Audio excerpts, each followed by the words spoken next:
Hi everybody, Dr. Incompetent here. I want to take you through another beginner's guide for Dungeon Crawl Stone Soup in 2020. This time we're going to be using a Hill-Orc Berserker as our race and background combination. And let me kind of walk you through the benefits of doing that, starting with the race. So I'm on the Dungeon Crawl Wiki, which is an excellent resource for new and returning players. It gives you information that is generally up to date.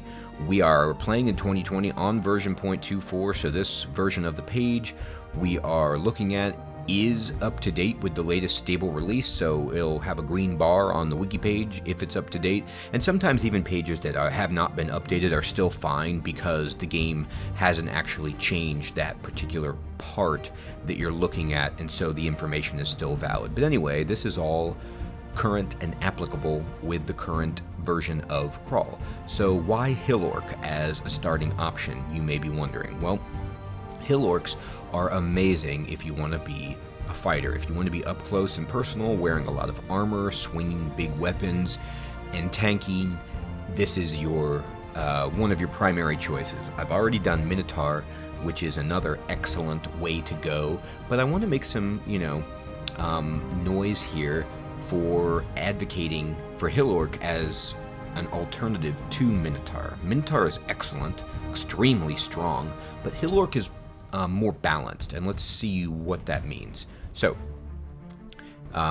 when we get into the wiki and start to look at some of the things that are innate to the Hill-Orc, there's only one thing, and that's that they can worship Beog, which is the orc god. And I'm not going to be doing that in this run. I'm starting out as a Berserker, so I'm Trog, and I will switch to a different god if we make it far enough in the run.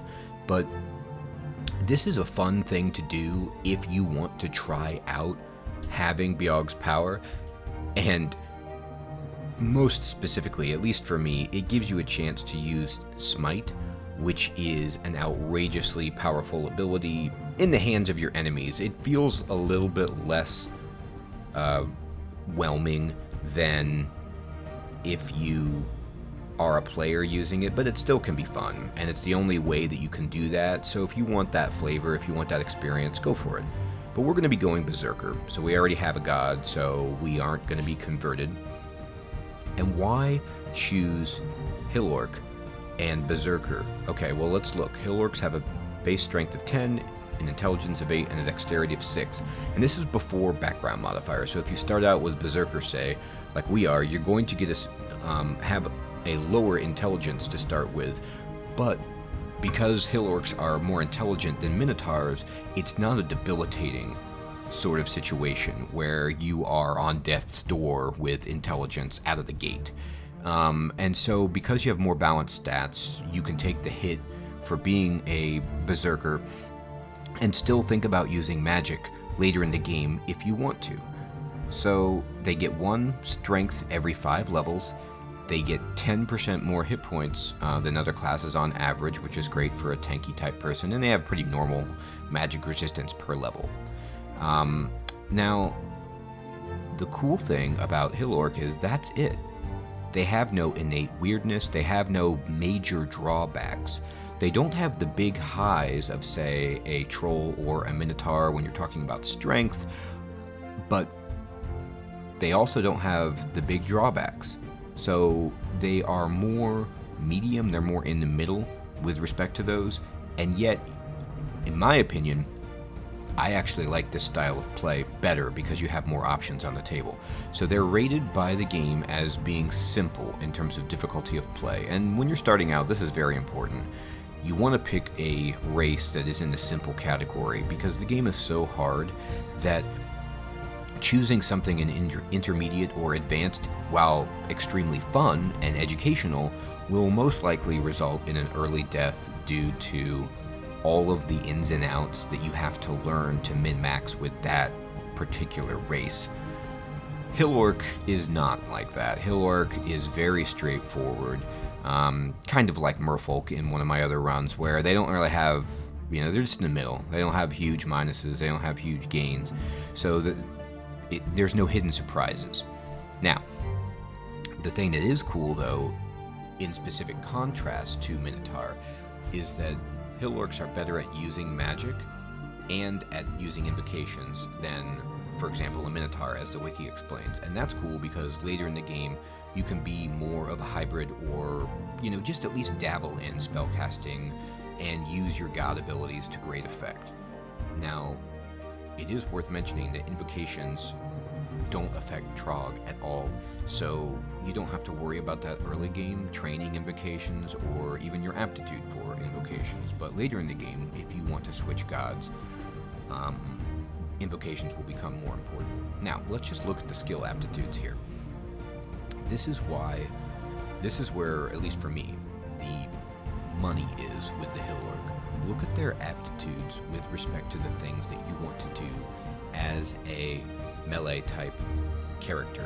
They have a 2 for fighting, and all these aptitudes, if it's above 0, that means like +2, meaning it takes way less experience for them to get a skill point in fighting than even if they were at no bonus, which is 0, and certainly like if they were at a, you know, a minus, like -1. So they're good at fighting, they're amazing with axes, and then they're good at wearing armor, and they're good using a shield. Okay, so these are, you know, all of the things that you want to be doing as a fighter, so they just get great benefit from their skills and experience early on. So they're like just very well suited in terms of aptitude for doing this, and you will see this pay dividends as your skills raise up faster and you are able to handle what the dungeon throws at you better because you have higher skills. Now, that doesn't mean you won't be using skills that you have a minus at, but it just means that for most of the things that you want to do, you're really good at them. You don't have to use axes, but I mean, with a 3 aptitude, it seems counterproductive not to, but they're fine with a long blade or a mace if you find a good one. They have this amazing 3 invocations, which means later in the game, when you want to turn this on, you'll just fly through the ranks of invocations to get good with, say, Zin's abilities, or, you know, the Shining One, or whatever you want to do with your endgame god choice. They have a 0 at evocations, which is really nice because I always like to supplement my fighters with evocations so we can use wands and evocable items really well. They do have a -3 at spellcasting, which stinks, but then if you look at the actual schools, they aren't that bad except for transmutation and translocation. So, you know, they have pretty reasonable ability to cast some spells even with their heavy armor if you are interested. They also have a -1 to throwing, and I like to throw stuff when I'm a fighter, but -1 isn't a game breaker. So this is why you should choose a Hill-Orc just based on the numbers. Now, before we jump into the game, I do want to make some further educational remarks about the fact that I'm playing on the online client. So if you Google Dungeon Crawl Stone Soup and you go to this webpage, which I always link in my Dungeon Crawl YouTube videos, you have the option of downloading for Windows, you know, or OS X or Android or Linux or whatever, and that's how I normally play, which is on the Tiles version offline. That's just, I like to have the inventory displayed on the screen, and I'm used to it, so that's how I normally play. But there's a lot of benefits to playing online, and I wanted to try to get good at that, or at least put that in my repertoire, so I'm doing that here. And what you want to do is just click play online now, and then a screen will open up where you see in the background your options for your character. Like, you can do the trunk, which is kind of like the alpha version of the game, sort of like where they're trying things out to see what sticks in the latest version. So if you want like a more varied and up to the second experience, do the trunk. You can play older versions if you had an older version that you prefer. You can do, there's a tutorial built in if you're interested. You can check who else is online, so it's more of like a community-based experience here. And what I want to do, like what I do, is I just click on 0.24, the latest version or whatever, and jump in there with my character. And it's cool because across devices it's saving it online, so your progress is just remembered. You can jump to different computers and pick up where you left off. But what I want to show you before I get into the game is this part right here where it says Edit RC. If you click on this, this is basically your option to change the way that certain things behave in the game to automate or alter behaviors. So I have very, very minimally changed my RC file, and if you want to play along with me using the same RC, go ahead here. Other people have full RCs that are developed way more than this. I don't want to mess with too many things at a time, so I'm just kind of trying some small tweaks. So what I've changed is I've put auto butcher to true, okay? And all you would have to do is copy and paste this stuff in, or just type this in anywhere in this file, and make sure you don't have a hashtag in front. Make sure you're just typing exactly like this, and you click save, and these things will work. So auto butcher equals true means that whenever there's an enemy's corpse that I can butcher for meat, when I push auto explore, my character will automatically go onto that enemy, chop them up, get the meat, and put it in the backpack, and eat, you know, if they're below normal level of hunger. Then I have auto fight stop equals 80, which means that if you're using tab to auto fight, which I recommend and I use all the time, you will stop at 80% of your max health. You won't be able to auto fight anymore. And this is a great way to prevent you from killing yourself by getting too low on health before you realize what's happening and need to escape. This way you see, oh, I'm at 80% and I need to really take more careful control of my character and maybe escape. So that saves your life. Explore auto rest equals true. So what that means is when I push O to auto explore, I just have normal key mappings, that my character will rest to full health before he auto explores. So he's going to be like, oh, I need to rest and get back to full health or full MP before I even start exploring. And this is a great safety measure to just put in. It's prudent to always do this. I do this. It might seem tedious, but this expedites it. And then explore delay equals 20. Now, what is this? When I first started playing online, I was really confused because you would push O to auto explore, and it would just kind of like teleport you immediately to the location where the game stopped auto exploring, and you didn't get to see any of the movement in between. Some people might like that, and that's totally fine, but I like to actually see my character moving along really fast so I can get a better feel for what's out there in the dungeon. See things that maybe the auto explore ignores, or see escape routes. So what I've done is I've put the explore delay to 20, which is like milliseconds, I believe. And so what that means is I will actually see my character moving along with a very, very brief delay. So they'll still fly along like you're used to with the offline version, and you can tweak that to your liking, but that gives me a better feel. Now, I haven't set that for if you're using like Shift G or Control F to find a location. It will just automatically like teleport you to that location, but I'm fine with that mode of travel. So these are the only things that I've set, and from this point we're ready to play. So I'm going to jump right in and show you some footage of my character's run all the way through to either 15 runes in victory or horrible death, most likely horrible death. Okay, so here we go. Alright, going Orc or Hill-Orc Berserker, and we're choosing Axe because of the +3 ability or aptitude. Now we need to adjust our skills. I always go to manual and then select axes and just armor for right now. That's really all I care about. Okay, and this gecko is ripping into me because I start as a berserker with terrible armor. And we're just gonna effectively hold down O and then tab for this first level of the dungeon. Pick up these boomerangs so that we can throw them at any idiots who choose to come into our path if we want to. But for the most part, everything here should be easy enough that we can destroy it. And if things start going south, then we can go berserk, alright? So just periodically checking my inventory, seeing what I've got, and I'm getting a whole bunch of scrolls here, which is amazing. One of the first things you always have to do in Dungeon Crawl is go ahead and start reading your scrolls once you've pretty much cleared one of the earlier levels of the dungeon, and we will put our point into strength for 3rd level.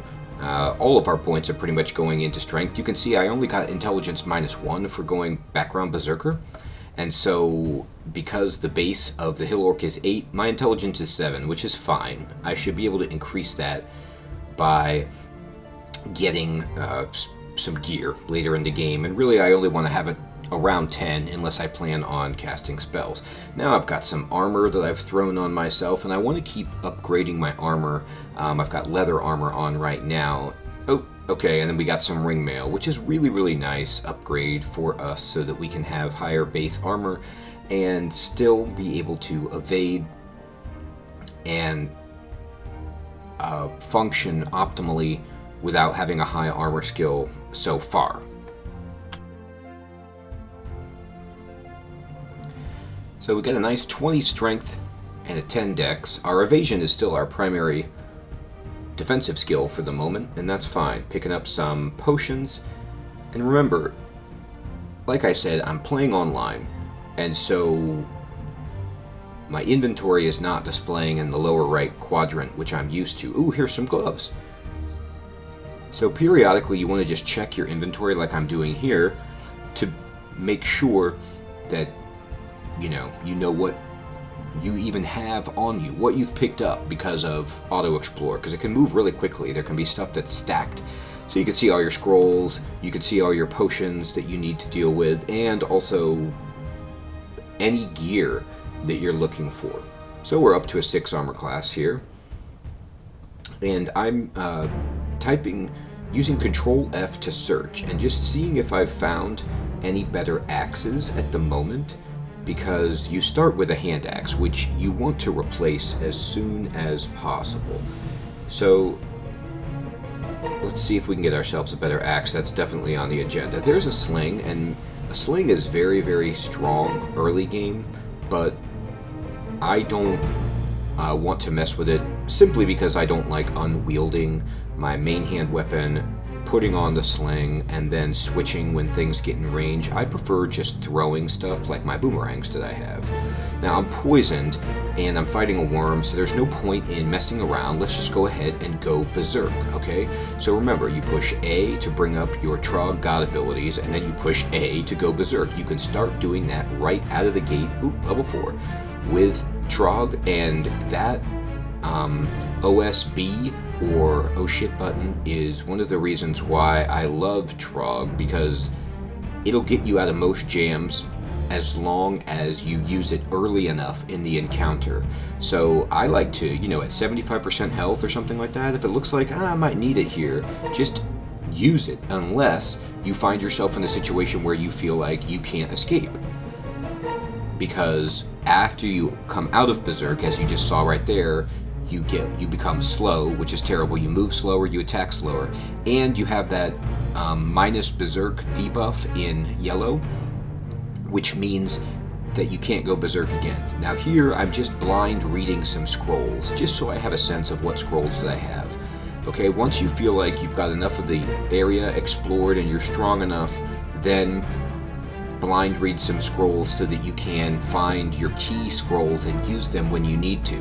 You don't want to be in a situation where you need a scroll of teleport or a scroll of blinking and all your scrolls are not identified and you have to blind read them then. Okay, so here is Terrence. So he's a named enemy, so I'm going ahead and use Trog's Hand, which gives me regen and magic resistance, and then see how it goes, and I'm just going to berserk, to kill him, and we immediately get a whole bunch of experience. Our skills are flying up, and we need to rest and just calm down.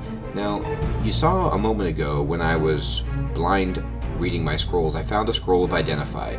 Generally, what I like to do with Identify scrolls is start to identify my potions so I can have more options in combat to solve the puzzle that the dungeon is presenting me with. I usually identify my largest stack of potions first because some of the most common potions are some of your most helpful, like curing. I found 3 potions of haste, which is very unusual to have at this stage of the game, but is extremely helpful. Haste potions make you move faster so you can run away, and also attack faster so you can do more damage. So it's a great way to beat a difficult foe without the repercussions of going berserk or to run away. Now let's just kill these jackals and chop them up. Our armor skill is going up. You can see we've got an AC 7 now. Strength is 21. We have identified a good bit more of scrolls, and we've completed dungeon level 2. So at this point, we need to start thinking about, okay, we're 5th level. Dungeon 2 is done. It's time to go to Dungeon 3. We've identified Scroll of Remove Curse and Scroll of Fog. Let's look at our skills. We're still training axes and armor, which is fine. Looking for another axe, still haven't found one. Looking for any better armor. The gloves and the ring mail we are carrying and equipped with, and that's the best that we've got. Remember, when you're searching for armor in this game, it's O-U-R. It's the British spelling. Okay, so... Oop, got a ring. Delicious. And a lemon. Nice. Alright, so there's a ghost in a prison. If you see a ghost, it could be a good way to get some experience, but generally I don't like to mess with them unless the treasure is good. And right there, the treasure is simply a scroll of fog, which isn't worth risking anything for, in my opinion. And so, my axe's skill is 6, my armor is 4. Do I want to start tweaking things? Not really, not until I find a shield. I have enough hit points early on, and at least in my opinion, with a build like this, where you're going for pure fighting skills, you want to be raising your weapon skill from the beginning of the game and until you get it maximized. There's really no point in turning it off. Oh, level 6, let's go ahead and put some into strength and beat this Eye of Draining, which he wants to take our magic points, and because we're Trog and he hates magic, we really don't care about that. That is A-OK for us. Axe's skill 7. So, like I was saying about Axe's skill, it raises both your ability to hit and your ability to do damage with that weapon, so there's never a reason not to have Axe's training up, in my opinion. Now we're getting hungry, so I'm going to have to just eat something, unless I can find some animal flesh. We got a bunch of kobolds throwing stones at us, so let's just back into this hallway. Remember, hallways are your friend, and you want to eat first, because if during the fight you become too hungry and you need to go berserk, you can't go berserk if you are near starving or starving, so you need to eat first. That way you're not eating with people hitting you. I like to avoid eating so I can maximize the amount of rations I have, but it's not a problem right now. Oh, and snakes. Snakes are still challenging early on because they poison you and because they're hard to hit. They're really fast. And so a lot of the time, you know, I don't necessarily go berserk against them, but I might use Trog's Hand or put myself in a spot to just rest completely afterward to get rid of that poison. So this is a little kobold fortress that we found here on Dungeon 3, and this is fun. These guys are easy, so we could just completely annihilate them with Tab and see if they have any good treasure for us. That's the dream, anyway. Alright, they're all gone. Our strength is nice at 22. Here's a bunch of kobolds, but remember, we have an axe, so an axe hits everybody around us. It's another reason why axes are fantastic. Every square adjacent to you when you're swinging an axe will be hit. The primary target that you're swinging at gets 90% of the damage. I'm sorry, 100% of the damage, and then the other targets get 70%. So you still want to pick your main target and swing at that, but then know that everything else is getting hit around you. That's one of the things that makes axes awesome, but it's also why axes have less overall base damage to compensate for that AoE ability. So, for example, swords or maces do better base damage with the higher end weapons because they don't hit everybody. But axes are perfect for Hill-Orcs because of the aptitude, so that's what we're going to use. We're going to hope that... Ooh, okay, so here's some big kobolds, and here is a gnoll with a halberd or a reach weapon. So we need to go berserk right away here and just start fighting This is still a little bit of a tricky spot. We come out of Berserk, and we still have some guys on the screen. We're getting hit. And yeah, this is really dangerous. This guy is wailing on us. So I'm going to use some potions of haste to prevent me from slowing down, and just pray that I can kill that guy. That's just one of the situations where in Dungeon Crawl you just get into it where, well, it's either him or me, and I haven't identified healing potions yet. I don't know if I'm going to make it. I probably will, but I certainly don't want to be slow against him, so I drink a haste potion, and you see that it gives you the fast plus slow debuff, which means like you're kind of neutralized. I need to eat and explore and see what I got. So I survived. Oh, and here's a Shrine of Okawaru. And here we are moving around. And okay, so we've got all of Dungeon 3 done. So let's look for a staircase and go ahead and jump down into level 4. But first, let's look at our inventory and see if we picked up anything in there that was worthwhile. So we have a Ring of Dex on. We got a Scroll of Enchant Weapon, which is great. So let's use it on our hand axe, even though it's not an ideal weapon. It still will help us. Okay, we got Potions of Curing identified, which is amazing. And a Potion of Agility, which is not that great. Potions of Curing, remember, they don't heal that many hit points, but they do heal some. But the main thing that they do is they get rid of some debuffs like Poison and Confusion.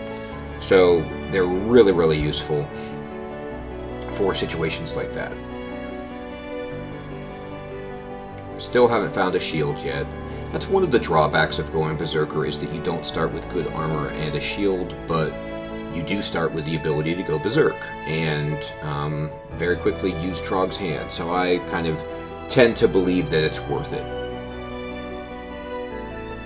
Your mileage may vary. You know, you might like Okawaru better or just want to go to that.